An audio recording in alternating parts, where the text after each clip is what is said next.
जिसने अपनी लंगड़ी और लूली और अपाहिज और आंखों से अंधी माँ, बूढ़ी औरतें भी होंगी, सुने तुम्हारे मतलब की बात, आंखों से अंधी, हाथों से कोड़ी, पैरों से लंगड़ी, अपनी माँ को उसने अपने कांधे पर बिठाया, अपनी कमर पर लादा और उम्रे के लिए ले गया और खाने काबा का तवाफ कर रहा है। उस जमाने में व्हील चेयर नहीं थी, बिठा दिया और तवाफ कर लिया, अपने कांधों पर उठाया, पीठ पर लादा और तवाफ कराया। एक चक्कर हो गया, दो चक्कर हो गया, तीसरा चक्कर हो गया, चौथा चक्कर हो गया, पांचवा चक्कर हो गया, छठा चक्कर पूरा और सातवां चक्कर लगाते लगाते उसकी मुठभेड़ हजरत उमर से हो गई। सातवें चक्कर में उमर फारूक मिल गए। उसने कहा अमीरुल मोमिनीन, ये मेरी माँ है, मैंने अपनी बूढ़ी माँ को अपने कांधे पर बिठा रखा है, अपने पीठ पर लादा है और मैं काबे का तवाफ कर रहा हूं। सातवां चक्कर है, इसके बाद मैं सफा और मरवा का चक्कर भी लगाऊंगा, सई भी करूंगा। अमीरुल मोमिनीन, मेरी माँ लैट्रीन करती है, उसकी गंदगी को मैं साफ करता हूं। मेरी माँ हाथों से कोड़ी है, मैं अपने हाथ से खाना बनाकर अपनी माँ को खिलाता हूं। उसके मुंह में दांत नहीं है, मैं अपने मुंह में रोटी को चबाता हूं, नरम करके मैं अपनी माँ के मुंह में डाल देता हूं। मैं अपनी माँ के कपड़े धुलता हूं, अपने माँ का पेशाब व पैखाना साफ करता हूं। अमीरुल मोमिनीन, क्या अभी भी मैंने अपनी माँ का हक अदा नहीं किया?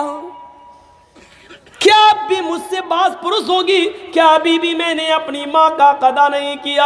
हजरत उमर फरमाते हैं, आए मेरे दोस्त, मैं कैसे बताऊं? उसने कहा अमीरुल मोमिनीन, सच बताइए, क्या अभी भी मैंने अपनी माँ का हक अदा नहीं किया? हजरत उमर कहते हैं नहीं। कहा अमीरुल मोमिनीन, कितना हक अदा करूं, कितनी खिदमत करूं तब जाकर हक अदा होगा?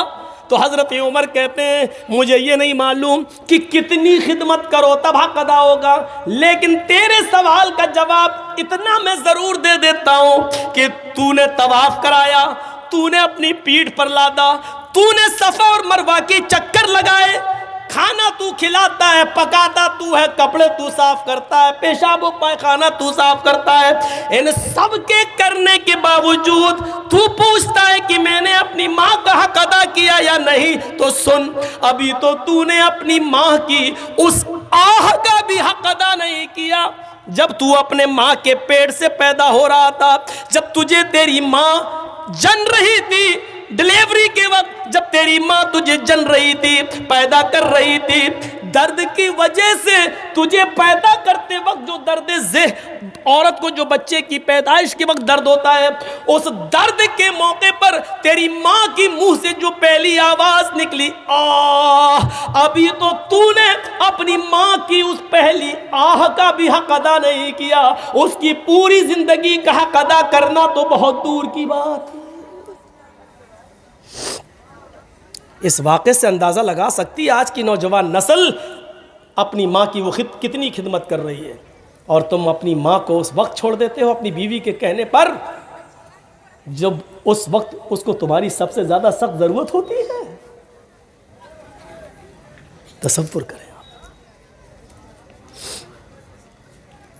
एक सहाबी अल्लाह के नबी के पास आते हैं, कहते हैं अल्लाह के नबी, हिजरत के लिए लोग जा रहे हैं और जिहाद के लिए भी लोग निकलना चाहते हैं, मैं भी जिहाद के लिए निकलना चाहता हूँ। अय अल्लाह के नबी, क्या मुझे जिहाद के लिए जाने की इजाज़त है? अल्लाह के रसूल पूछते अहय्युन वालिदाक, क्या तुम्हारी माँ और बाप जिंदा हैं या इन दोनों में से कोई एक जिंदा है? उसने कहा हाँ। आपने फरमाया तब तुम जिहाद के लिए नहीं जा सकते। जिहाद सबसे बड़ा इस्लामी रुकन, जिहाद इस्लाम का एक शिआर, जिहाद इस्लाम का एक अहम फरीज़ा, जिहाद इस्लाम का एक बड़ा रुकन मेरे भाइयों। लेकिन इतना बड़ा रुकन कि अल्लाह के नबी ने फरमाया कि जो मैदान जंग में कत्ल कर दिया जाए, काफिर के हाथ मारा जाए, उसके खून का पहला कतरा गिरते ही अल्लाह उसके सारे गुनाह माफ कर देता है। और शहीद को जब क़यामत के दिन मैदान महशर में उठाया जाएगा, उसके जिस्म से खून टपक रहा होगा, अल्लाह देख कर कहेगा, आए फरिश्तों, मैं अपने बंदे का क्या हिसाब व किताब लूं, ये तो मेरी राह में अपनी जिंदगी लुटा कर चला आया, जाओ मैंने इसको बगैर हिसाब व किताब की जन्नत में दाखिल कर दिया। ये इतना बड़ा मकाम रखने वाला ये जिहाद का हक। लेकिन अल्लाह के नबी पूछ रहे हैं कि तुम्हारे माँ बाप जिंदा हैं? उसने कहा हाँ। आपने फरमाया तब नहीं जा सकते, पहले अपने माँ और बाप की खिदमत करो या उनसे इजाजत लो, फिर तुम जा सकते हो। गौर करिए माँ बाप का मकाम और मर्तबा। एक दौर था बरामका के उलुल अज़्म नौजवान पूरे बगदाद पर छाए हुए थे। जरा इस वाक़े को सुनिए, आपके रोंगटे खड़े हो जाएंगे। बरामका के उलुल अज़्म पूरे बगदाद पर मुसल्लत थे। उनकी कुव्वत व ताकत ने लोहा मनवा लिया था। उनकी हुकूमत के चर्चे चार दांग आलम में फैले हुए थे। लोग उनकी ताकत के चर्चे करते थे। अचानक बरामका के इन उलुल अज़्म लोगों के ऊपर खलीफा हारून रशीद का इताब नाजिल होता है। खलीफा हारून रशीद का इताब नाजिल होता है और बरामका के ये नौजवान गिरफ्तार कर लिए जाते हैं और जेल के अंदर डाल दिए जाते हैं। बरामका के जिन नौजवानों को गिरफ्तार किया गया, उन नौजवानों में फजल इब्न यहया और यहया बरमकी, फजल इब्न यहया यानी फजल और उनके बाप यहया, ये दोनों भी गिरफ्तार कर लिए गए। फजल और उनके बाप यहया ये दोनों गिरफ्तार कर लिए गए और ये दोनों मेरे भाइयों जेल के अंदर डाल दिए गए। फजल को अपनी गिरफ्तारी का कोई वो नहीं था, मलाल में हो गया, लेकिन मेरे बूढ़े माँ बाप को भी डाल दिया गया जेल के अंदर। यहया बहुत पक्के नमाजी थे, तहज्जुद गुजार थे, नेक थे। फजल इब्ने यहया ने अपने बाप की हालत देखी, या अल्लाह, जेल के अंदर तो गर्म पानी का इंतज़ाम नहीं है और ठंड की इन रातों में सुबह मेरे बाप उठेंगे तो उनको ठंडे पानी से वज़ू बनाना पड़ेगा। तो जानते हो फजल इब्ने यहया ने क्या किया? रात में एक तांबे की लोटी के अंदर, उस ज़माने में तांबे का लोटा दे दिया गया सबको, एक तांबे का लोटा लिया और तांबे के लोटे में अपने पीने के लिए पानी भर लेते थे कि जब पीऊँ, प्यास लगेगी तो पीऊँगा। लेकिन फजल का हाल ये था कि वो रात में पानी पीते नहीं थे, बल्कि रात भर उस पानी को कंबल उठाकर, गरम चादर उठाकर उस तांबे के लोटे को अपने पेट से चिपका लेते थे कि मेरे पेट की गर्मी से सुबह फजर की नमाज के वक्त तक इस पानी में थोड़ी सी गर्मी आ जाएगी, कुछ तो गर्म हो जाएगा।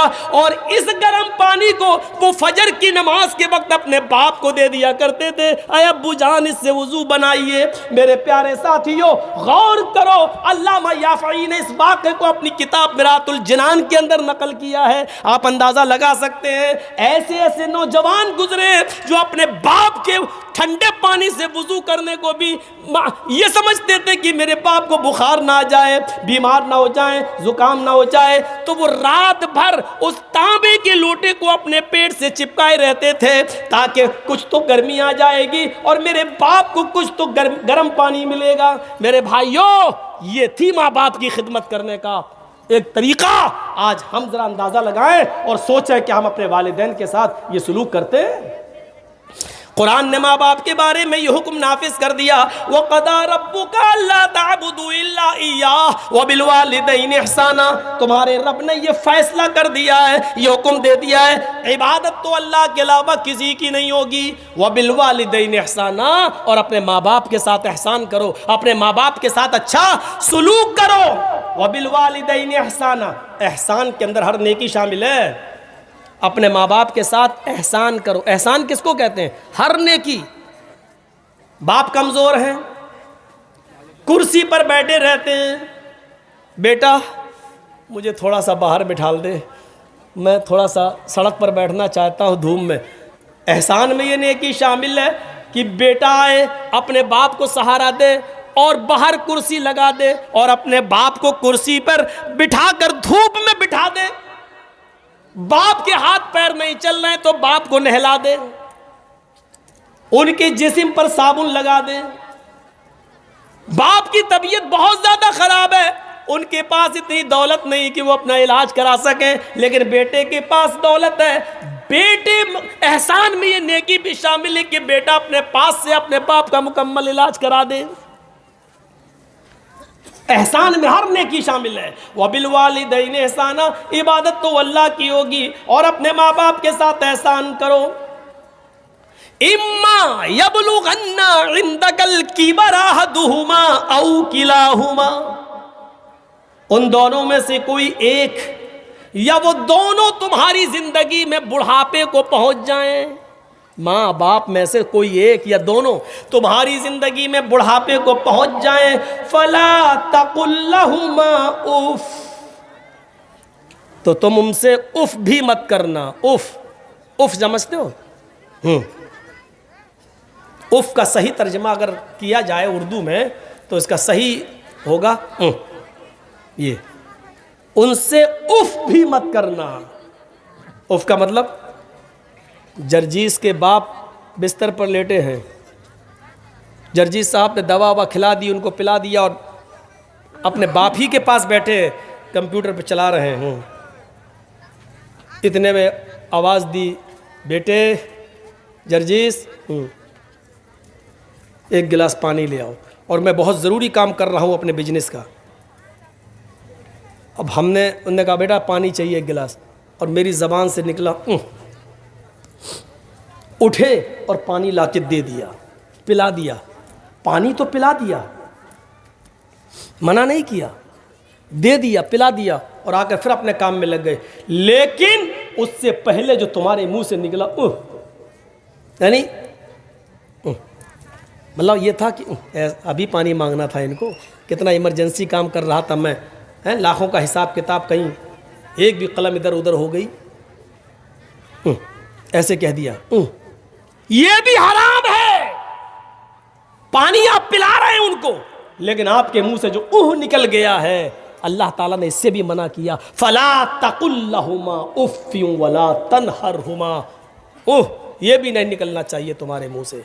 वला तनहरहुमा, और उनको कभी झड़कना नहीं, कभी झड़कना नहीं, डांटना नहीं, बल्कि जब भी उनके सामने बात करना तो अपने बाजू नीचे करके और सर झुका कर बात करना। वक़ुल लहुमा क़ौलन करीमा, अच्छी बात करना। ये है माँ बाप का। दो चीज़ें हो गई, एक एक चीज़ पर हम थोड़ा कम ही चल रहे हैं, बस इशारा कर रहे हैं।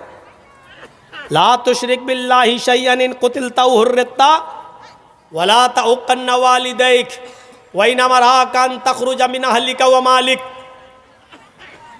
तीसरी चीज़ पे आइए, और तीसरी चीज़ आप सबसे गुजारिश कर रहा हूँ, तीसरी चीज़ के बाद चौथी चीज़ ज़रूर सुन लेना। उसके बाद आपको मेरी तरफ से कोई रुकावट नहीं होगी, आप बीच में भी जाना चाहें तो चले जाना, लेकिन ये दो चीज़ें और जो हैं वो ज़रूर सुन लेना। ला ततरुकन्न सलातन मक्तूबतन मुतअम्मिदन, कभी फ़र्ज़ नमाज कसदन और जानबूझकर मत छोड़ना। फ़इन्ना मन तरका सलातन मक्तूबतन मुतअम्मिदन फ़क़द बरियत मिन्हु ज़िम्मतुल्लाह, जो फ़र्ज़ नमाज जानबूझकर छोड़ देता है उसके ऊपर से अल्लाह की ज़िम्मेदारी ख़त्म हो जाती है, अल्लाह बरी, अल्लाह की कोई ज़िम्मेदारी नहीं रहती। फ़र्ज़ नमाज, इसका मतलब ये है कि सुन्नतें कभी कभी छूट जाएं तो कोई मुज़ायक़ा नहीं, लेकिन फ़र्ज़ नमाज कभी नहीं छूटना चाहिए।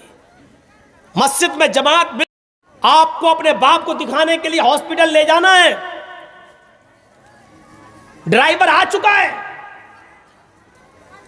और आपको मालूम है कि बहुत ज़्यादा इमरजेंसी नहीं है, फ़ौरन मस्जिद में जाइए, कम से कम इमाम के पीछे फ़र्ज़ पढ़ लीजिए, सुन्नतें मत पढ़िए, निकल जाइए और अपने बाप को हॉस्पिटल ले जाइए, लेकिन नमाज पढ़ना है। हाँ इमरजेंसी है, बहुत ज़्यादा है, तो पहले ले जाइए, हॉस्पिटल में एडमिट कर दीजिए, उसके बाद में पढ़ लीजिए। जरूरी नहीं है कि उस वक्त आप मस्जिद ही तलाश करते फिरें, जहां जगह मिल जाए वहां पढ़ लीजिए आप, लेकिन नमाज पढ़ना है।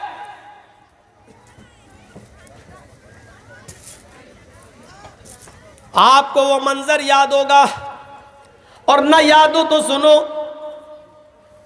काजी शुरैह का बेटा एक मदरसे में पढ़ता था, नमाज की अहमियत बता रहा हूं मैं।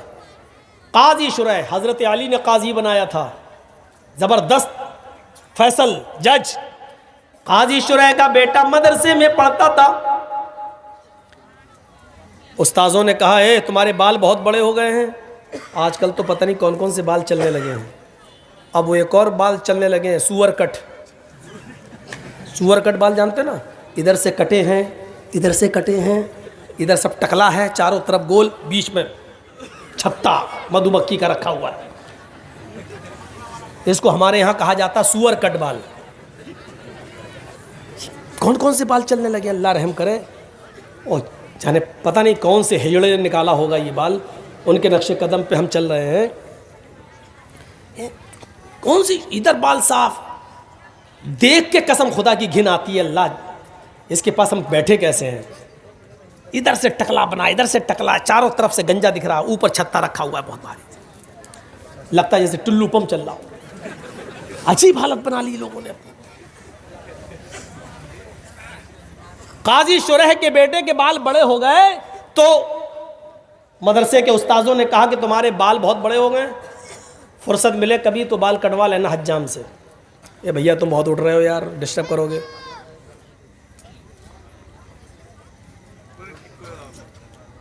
तो बेटे ने कहा ठीक है, काजी शुरैह का बेटा कहा ठीक है करवा लो। एक दिन उसको फुर्सत मिली तो निकल गया, उसने सोचा बाल कटवा के जल्दी आ जाता हूँ, लेकिन हज्जाम ने उसको दुकान पे बिठा लिया, बेटे बैठ जाओ, एक आदमी के बाल काटने के बाद तुम्हारा नंबर आ जाएगा। इत्तेफाक देखिए, जैसे वो आदमी उठा इनका नंबर आया, काजी शुरैह के बेटे का नंबर आया, वैसी अजान होने लगी मस्जिद की। लेकिन उसने बाल काटना शुरू कर दिए थे। अच्छा उस ज़माने में घड़ियाँ भी नहीं थी कि देख ले, अच्छा चल मैं नमाज के बाद आऊँगा, अंदाज़ा ही नहीं हो पाया। बाल कटना शुरू, इधर अजान शुरू। जब तक बाल कटे तब तक जमात ख़त्म। काजी शुरैह का बेटा बाल बनवाने के बाद, हजामत करवाने के बाद जब मदरसे आता है, क्या देखता है कि जमात ख़त्म हो चुकी है। उसने वुज़ू बनाया और मस्जिद के अंदर अकेले नमाज पढ़ लिया। नमाज पढ़ा अकेले, सूरज भी गुरूब नहीं हुआ था, थोड़ी सी देर हुई थी बस, अकेले नमाज पढ़ लिया, लेकिन जमात छूट गई। मदरसे के असातिज़ा ने पूछा कि तुम कहाँ थे, उसने कहा बाल बनवाने में देर हो गई। मदरसे के असातिज़ा ने इसको उज़्र नहीं समझा, नहीं ये कोई उज़्र नहीं है, तो तुम्हें सज़ा क्या दी जाए। सज़ा के लिए तुम्हारे बाप को ही लेटर लिखता हूं, शहर के काजी हैं, सबसे बड़े जज हैं, देखे तुम्हारे बाप तुम्हारे बारे में क्या फैसला सुनाते हैं। और सुनो नौजवानों, और अगर उनके माँ बाप जिंदा हैं तो सुने। मुकदमा हजरत शुरैह की अदालत में आता है। काजी साहब आपके बेटे ने ऐसे वक्त में बाल कटवाए कि असर की अजान होने लगी। आपका बेटा जब बाल बनवाने के बाद मदरसे में आया तो जमात हो चुकी थी, उसने बाद में नमाज पढ़ ली। आप खुद फैसला कीजिए कि जमात छोड़ने की सजा उसको क्या दी जाए। काजी शुरैह ने उस लेटर के पीछे एक फैसला लिख दिया और अपने कासिद, अपने एलची के जरिए एक मोटा डंडा देकर भेजा। मोटा डंडा उस कासिद ने मदरसे के उस्ताद को दे दिया, जो हेड मास्टर था, जो प्रिंसिपल था उसको दे दिया, लीजिए। और लेटर में सजा लिखी हुई है। खत पढ़ता है मदरसे का प्रिंसिपल, तो उसमें लिखा हुआ है, आए प्रिंसिपल साहब, सदर मुदर्रिस साहब, अमीद मोहतरम, मेरे बेटे ने ऐसे वक्त में बाल कटवाए जिसमें असर की अजान का वक्त करीब था, लिहाजा बज़ाहिर मेरे बेटे का कोई उज़्र नजर नहीं आ रहा है, यह उज़्र शरई नहीं है। उसने जमात तर्क की, ये आमदन और जानबूझकर तर्क करना माना जाएगा? बाल कटवा रहा फिर भी जानबूझकर तर्क करना माना जाएगा। लिहाजा इस आमदन और जानबूझकर नमाज तर्क करने की सजा मैं ये सुनाता हूं कि जो डंडा मैंने तुम्हें भेजा है, इस डंडे से मेरे बेटे को इतना पीटो कि ये डंडा 3 टुकड़ों में बट जाए, इस डंडे के 3 टुकड़े हो जाएं। मोटा डंडा, ये वाला नहीं था, पकड़ो एक मारो टूट जाए।